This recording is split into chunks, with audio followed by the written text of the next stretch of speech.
ہمارے کچھ حالات خراب ہے، ہم ہندوستان کے اندر رہتے ہیں، ہم کانپ جاتے ہیں کیسا ہوگا، حالات دن بدن خراب ہو رہے ہیں، مسلمانوں کے خلاف ذہن بنایا جا رہا ہے، مساجد کے مدارس کے خلاف ذہن بنایا جا رہا ہے، کیسے ہوگا؟ داڑھی کرتا پیجامہ یہ خطرے میں ہے، اسلام خطرے میں ہے، ہر طرف مخالف ذہن بنایا جا رہا ہے، آخر ہمارا کیسے ہوگا؟ حضرت ابراہیم علیہ السلام کے سامنے بھی اس طرح کا ماحول تھا، اسی میں نے کہا کہ ہمارے لیے بھی پیغام ہے کیا؟ الحمدللہ ہم بھی موحد ہیں۔ موحد کا مطلب خدا کو ایک ماننا، سب کچھ کرنے والا ماننا، رزق دینے والا ماننا، روزی دینے والا ماننا، اولاد دینے والا ماننا، کام بنانے والا ماننا، پیدائش سے لے کر موت تک تمام ضروریات کا پورا کرنے والا ماننا، یہ ہے توحید، اس کو بولتے ہیں موحد۔ إن صلاتي ونسكي ومحياي ومماتي لله رب العالمين. الحمد لله نحمده ونستعينه ونستغفره ونؤمن به ونتوكل عليه ونعوذ بالله من شرور أنفسنا ومن سيئات أعمالنا. من يهده الله فلا مضل له ومن يضلله فلا هادي له، ونشهد أن لا إله إلا الله وحده لا شريك له، ونشهد أن سيدنا ومولانا وحبيبنا وشفيعنا وسندنا محمدا عبده ورسوله صلى الله تعالى عليه وعلى آله وأصحابه وأزواجه وذرياته وأهل بيته وسلم تسليما كثيرا كثيرا.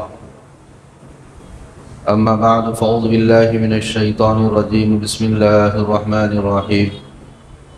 وإذ ابتلى إبراهيم ربه بكلمات فأتمهن قال إني جاعلك للناس إماما قال ومن ذريتي قال لا ينال عهد الظالمين.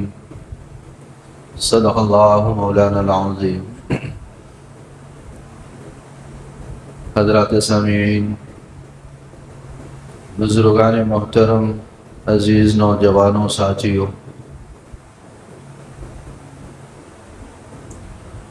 دو اہم عبادتیں اور عظیم الشان عبادتیں آنے والی ہے، اور ان دونوں عبادتوں کا تعلق وہ حضرت ابراہیم علیہ السلام سے ہے۔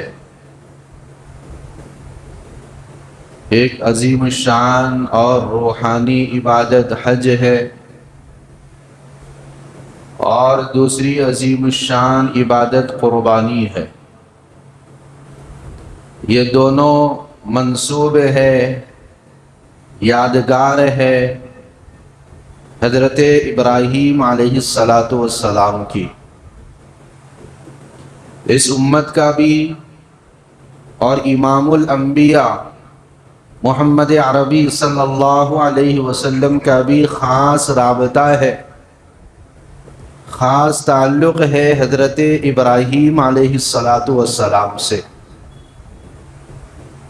قرآن مجید کے اندر بھی آپ جگہ جگہ پڑھیں گے یا سنتے ہوں گے، حضرت ابراہیم علیہ السلام کے واقعات، ان کا تذکرہ اللہ تبارک و تعالیٰ نے جا بجا کیا ہے۔ اور ہم نماز کے اندر جو درود پڑھتے ہیں اس کا نام ہی درود ابراہیمی ہے۔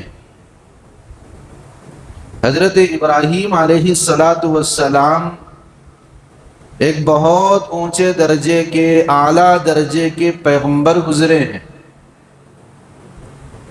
جنہیں ابو الانبیاء کہا جاتا ہے۔ بنی اسرائیل میں جتنے انبیاء گزرے اور پھر امام الانبیاء آئے، ان سب میں عظیم تھے ابراہیم علیہ السلام. اللہ نے سورہ بقرہ میں یوں تذکرہ فرمایا وَإِذِ ابْتَلَىٰ إِبْرَاهِيمَ رَبُّهُ بِكَلِمَاتٍ فَأَتَمَّهُنَّ. فرمایا کہ چند باتوں میں اللہ نے حضرت ابراہیم علیہ السلام کو آزمایا، ان کا امتحان لیا. فَأَتَمَّهُنَّ تو وہ اس امتحان میں کامیاب ہو گئے اور اس آزمائش کے اندر وہ کامیاب نکلے. تو پھر اللہ نے کیا کیا؟ قال انی جاعلک للناس اماما. پھر اللہ نے فرمایا کہ اس آزمائش اور امتحان کے بعد ہم نے انہیں لوگوں کا، قوم کا پیشوا بنایا، بڑا سردار بنا دیا.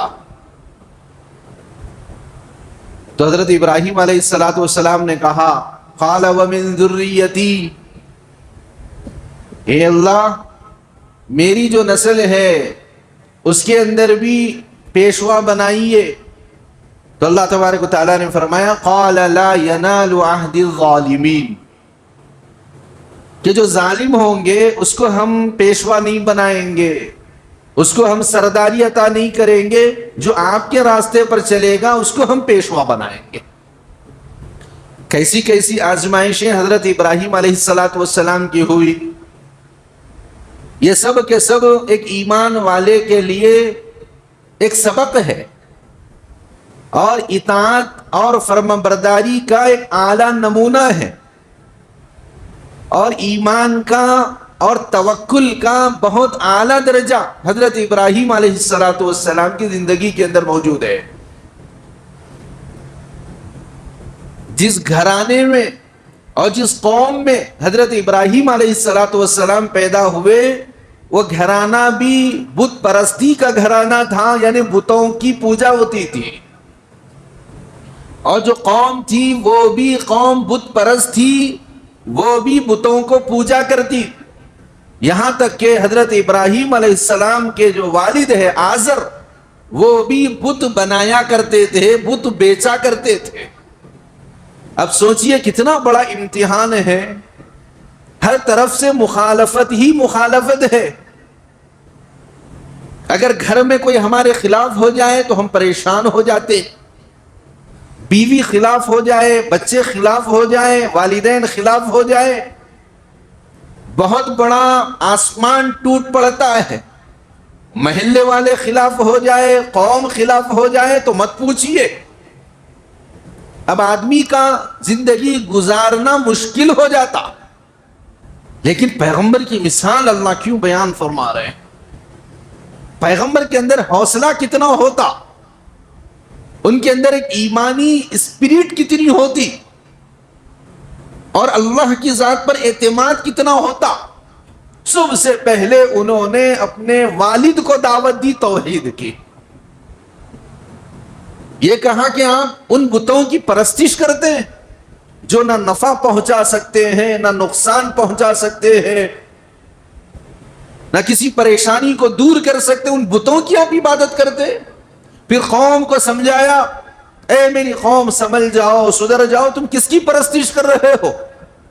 ان بتوں کی جس کو تم نے ہاتھوں سے تراشا، ان بتوں کی جن کو تم نے گھروں میں بٹھایا، ان بتوں کی جس کے سامنے تم کھانا اناج لا کر رکھتے ہو، وہ کھانے پر بھی قادر نہیں ہے، مجبور محض ہے، ان بتوں کی پرستش کرتے ہو. قوم نہیں سمجھی، اور ستاروں کو بھی پوجتی تھی قوم، چاند کو بھی پوجتی تھی قوم، سورج کو بھی پوجتی تھی قوم. کہا کہ واقعتاً اگر یہ ستارے اگر خدا ہے تو پھر چھپ جاتے کیوں ہیں؟ یہ چاند اگر خدا ہے جو آسمان میں روشنی دے رہا ہے تو پھر یہ چھپ کیوں جاتا ہے؟ یہ سورج اگر خدا ہے، چمکتا سورج، پوری دنیا کو روشن کرنے والا سورج، پھر یہ چھپ کیوں جاتا ہے؟ جو خدا ہوتا وہ چھپتا نہیں. اس کے بعد انہوں نے جو جملہ ارشاد فرمایا، بڑا قیمتی جملہ، سورہ انعام کے اندر اللہ تبارک و تعالیٰ نے نقل فرمایا انی وجہت وجہی للذی فطر السماوات والارض حنیفا وما انا من المشرکین. حضرت ابراہیم علیہ السلام کا یہ جملہ ہے جس کو ہم نماز کے آغاز پر پڑھتے ہیں. اس کا ترجمہ کیا ہے کہ میں نے اپنا رخ اے اللہ آپ کی طرف کر لیا. انی وجہت وجہی للذی فطر السماوات. آپ کی ذات وہ ہے جس نے آسمانوں کو پیدا کیا. آپ کی ذات وہ ہے جس نے زمین کو پیدا کیا. وما انا من المشرکین. اور میں آپ کے ساتھ کسی کو شریک ٹھہرانے والوں میں سے نہیں ہوں. میں مشرک نہیں ہوں. میں ایک خدا کو ماننے والا، میں موحد ہوں. الحمدللہ ہم بھی موحد ہیں. موحد کا مطلب خدا کو ایک ماننا، سب کچھ کرنے والا ماننا، رزق دینے والا ماننا، روزی دینے والا ماننا، اولاد دینے والا ماننا، کام بنانے والا ماننا، پیدائش سے لے کر موت تک تمام ضروریات کا پورا کرنے والا ماننا، یہ ہے توحید. اس کو بولتے موحد. حضرت ابراہیم علیہ السلام نے اپنی قوم سے کہا، پیغام دیا کہ میں نے اپنا رخ اللہ کی طرف کر لیا. قوم نے نہیں مانا. یہاں تک کہ اس زمانے کا جو بادشاہ تھا نمرود تھا،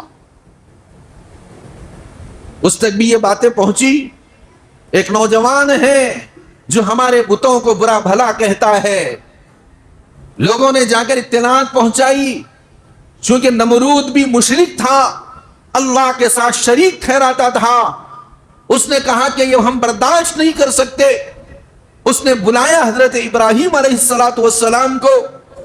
دربار لگا ہوا ہے، پوری قوم مخالف ہے، بادشاہ بھی مخالف ہے. تھوڑا تصور کیجئے، ایک دشمن کے سامنے کھڑے ہو کر، باطل کے سامنے کھڑے ہو کر حق کی آواز لگانا اتنا آسان نہیں ہے جتنا میرا بولنا آسان، آپ کا سننا آسان ہے. اتنا آسان نہیں ہے. باطل کی آنکھ میں آنکھ ڈال کر بات کرنا اور حق کا پیغام سنانا. ہمارے کچھ حالات خراب ہے. ہم ہندوستان کے اندر رہتے ہیں، ہم کانپ جاتے ہیں کیسا ہوگا. حالات دن بدن خراب ہو رہے ہیں. مسلمانوں کے خلاف ذہن بنایا جا رہا ہے. مساجد کے مدارس کے خلاف ذہن بنایا جا رہا ہے. کیسے ہوگا؟ داڑھی کرتا پیجامہ یہ خطرے میں ہے. اسلام خطرے میں ہے. ہر طرف مخالف ذہن بنایا جا رہا ہے. آخر ہمارا کیسے ہوگا؟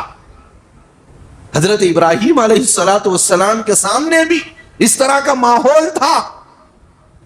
اسی میں نے کہا کہ ہمارے لیے بھی پیغام ہے. کیا پیغام ہے؟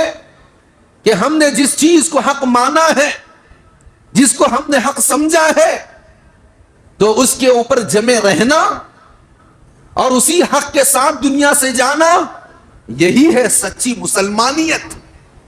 اور یہی ہے اسوہ ابراہیمی. اور یہی ہے حضرت ابراہیم علیہ السلام کی زندگی کا ایک اہم سبق. ابراہیم علیہ السلام نے کہا، میں ان بتوں کو نہیں مانتا.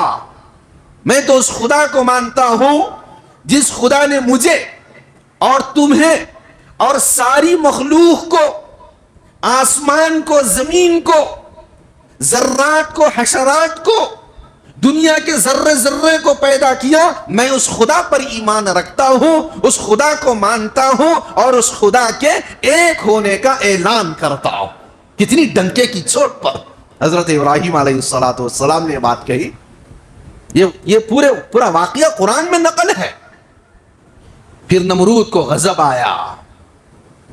نمرود غصے میں بھر گیا اور اس نے کہا کہ آگ جلاؤ.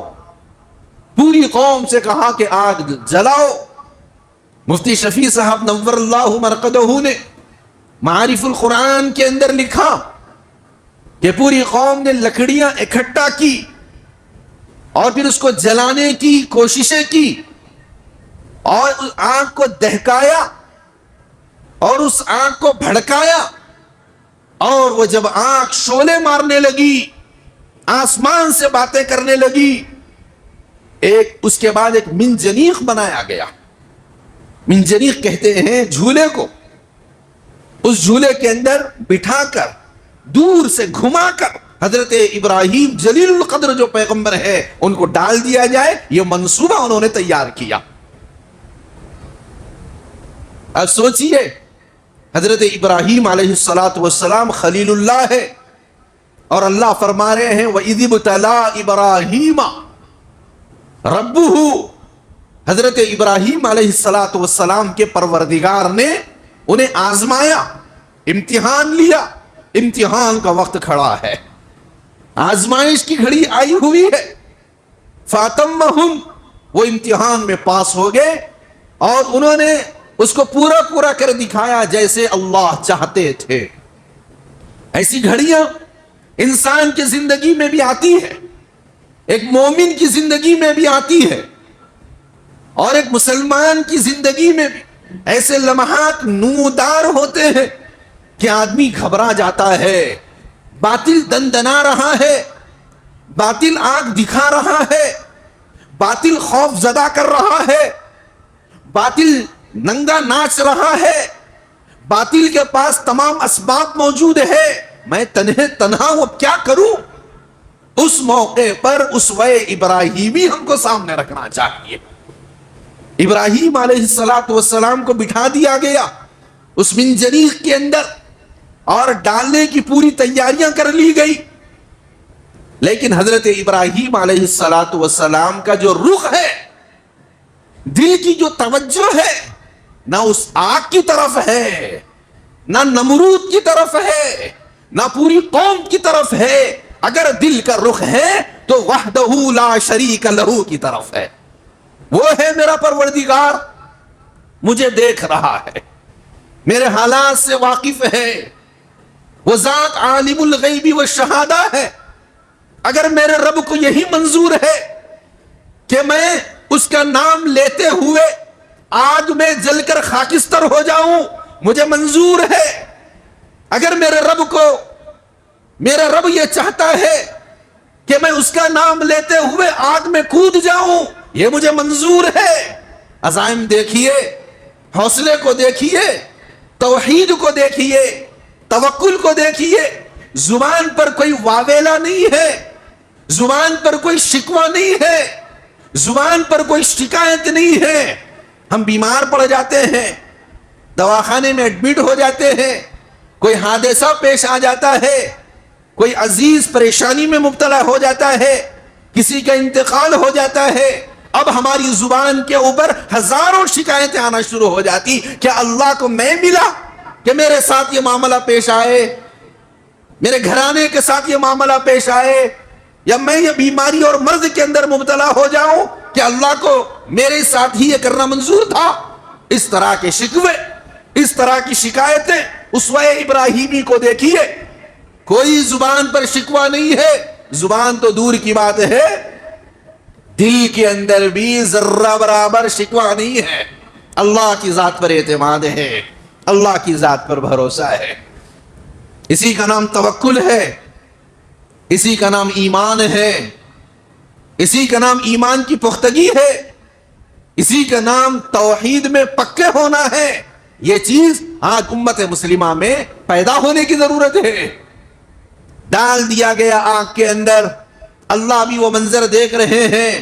حضرت ابراہیم علیہ السلام نے کسی کے سامنے گریہ وزاری نہیں کی، کسی کے سامنے آنسو نہیں بہائے، اور کسی کے سامنے ہاتھ نہیں جوڑا. اللہ کی ذات پر اعتماد اور بھروسہ کیا. ڈائریکٹ وہاں سے فرمان جاری ہو گیا. سورہ انبیاء کے اندر موجود ہے، قلنا، ہم نے کہا، اللہ فرما رہے ہیں، یا نار کونی بردا وسلاما علی ابراہیم. اے آگ خبردار، ایک بال بھی بیگا ہو جائے ابراہیم کا علیہ السلام، ٹھنڈی ہو جا اور سلامتی ہو جا. اور اس کی جو صفت ہے جلانے کی، اس صفت کو اللہ تبارک و تعالیٰ نے ختم کر دیا حضرت ابراہیم علیہ السلام کے لیے. یہ معجزہ بولتے اس کو. قرآن مجید کے اندر مذکور ہے بعض لوگوں کو معجزات کے اندر بھی شبہ ہوتا، معجزات کا انکار کر دیتے، ایسے کیسے ہو سکتا، آگ تو جلا کر رکھ دیتی ہے، پھر حضرت ابراہیم علیہ السلام کیسے نہیں جلے؟ یہ اس میں حضرت ابراہیم علیہ السلام کا کمال نہیں ہے بلکہ اللہ کی قدرت ہے۔ اس کو حضرت ابراہیم علیہ السلام کی طرف منسوب مت کیجئے بلکہ اس کو اللہ کی طرف منسوب کیجئے۔ اللہ چاہے تو اللہ کیا نہیں کر سکتے، اسی کا نام معجزہ ہے۔ اللہ انبیاء علیہ السلام کے ساتھ اس طرح کے واقعات رونما کرتے ہیں تاکہ ان کی حقانیت، ان کا سچ ہونا، ان کا اللہ پر اعتماد کا پکا ہونا اللہ سب کے سامنے ظاہر فرما دیتے ہیں۔ لہذا حضرت ابراہیم علیہ السلام آگ کے سمندر میں ہے، لوگ دیکھ رہے ہیں آگ جل رہی ہے، لیکن حضرت ابراہیم علیہ السلام کو آگ نہیں جلاتی۔ کیوں؟ آگ کی صفت جو جلانا ہے اللہ تبارک و تعالیٰ نے اس کو ختم کر دیا۔ پانی کے اندر ڈبونے کی صفت ہے، لیکن اگر اللہ اس کی صفت ختم کر دے تو وہ ڈبا نہیں سکتا۔ آگ میں جلانے کی صفت ہے، وہ صفت اللہ ختم کر دے تو آگ جلا نہیں سکتی۔ یہ ہمارا ایمان ہے۔ اسی پر علامہ اقبال نے کہا، آج بھی ہو جو براہیم سا ایمان پیدا، آج بھی ہو جو براہیم سا ایمان پیدا، آگ کر سکتی ہے انداز گلستہ پیدا۔ اگر اس طرح کا یقین ہوگا، اس طرح کی توحید ہوگی، اس طرح کا پختہ یقین ہوگا تو اللہ تبارک و تعالیٰ تمہاری جگہ جگہ مدد فرمائیں گے، نصرت فرمائیں گے، اللہ خود اسباب پیدا کر دیں گے۔ اللہ کی ذات پر اتنا اعلیٰ درجے کا ایمان ہونا چاہیے اور توکل ہونا چاہیے۔ آگ سے صحیح سالم نکلے۔ عراق میں اس بستی کے اندر یہ واقعہ پیش آیا، پھر وہاں سے حضرت ابراہیم علیہ السلام نے دیکھا یہ قوم ماننے کی نہیں ہے تو وہاں سے ہجرت کر کے حضرت ابراہیم علیہ السلام ملک شام تشریف لے گئے۔ انشاءاللہ اور واقعات ہے، سبق آموز واقعات، تو پہلو آپ کی خدمت میں رکھے جائیں گے۔ تو آج جس پہلو کو رکھا گیا، اطاعت والا، فرما برداری والا، توکل والا، اعتماد علی اللہ والا اور توحید والا پہلو، اس پہلو کو ذہن نشین رکھنا چاہیے۔ اور یہ قرآن ہم کو پیغام دے رہا ہے، یہ قرآن ہم کو بچلا رہا ہے۔ وَإِذِ ابْتَلَىٰ إِبْرَاهِيمَ رَبُّهُ بِكَلِمَاتٍ فَأَتَمَّهُنَّ قَالَ إِنِّي جَاعِلُكَ لِلنَّاسِ إِمَامًا۔ ہم نے دیکھا جب وہ آزمائش میں کامیاب ہو گئے تو ہم نے ان کو لوگوں کا پیشوا بنا دیا، سردار بنا دیا۔ اگر آج ہم بھی چاہتے ہیں ہم بھی پیشوا بنے، ہم بھی مقتدا بنے، ہم بھی صحیح لیڈر بنے، ہمارے اندر بھی وہ صفات پیدا ہونا چاہیے جو صفات قرآن حضرت ابراہیم علیہ السلام کا بیان کرتا ہے۔ ان صفات کے مطابق ہمیں بھی اپنی زندگی گزارنا چاہیے۔